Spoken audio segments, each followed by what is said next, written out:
Sa ating mga kababayan, nais ko magpasalamat sa lahat ng mga sumusuporta sa akin at nagtitiwala sa aking programa. Alam niyo po, kapag may nakikita po ako ng mga comment ninyo ay yun po yung nagpapalakas loob po sa akin na lalo pang tumulong sa ating mga kababayan. Alam niyo po, ating mga kababayan, simpleng tao lang po ang inyong abang lingkod. Ang aking weapon ay panalangin sa Panginoon. Kapag may tinutulungan po ako, ating mga kababayan, nananalangin po ako sa Ama.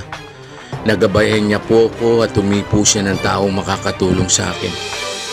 At lahat po naman ng aking hinahawakang kaso sa tulong po ng Panginoon Diyos ay aking natatapos at nagkakaroon po ng pag-asa at hustisya. Ang aking boss, ang Panginoon Diyos na makapangyarihan sa lahat.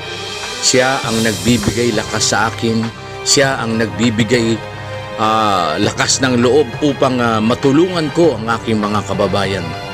Kaya ako po ay nagpapasalamat sa mga taong nagtitiwala sa akin. Ay lubos-lubos po akong nagpapasalamat po sa inyo, ating mga kababayan.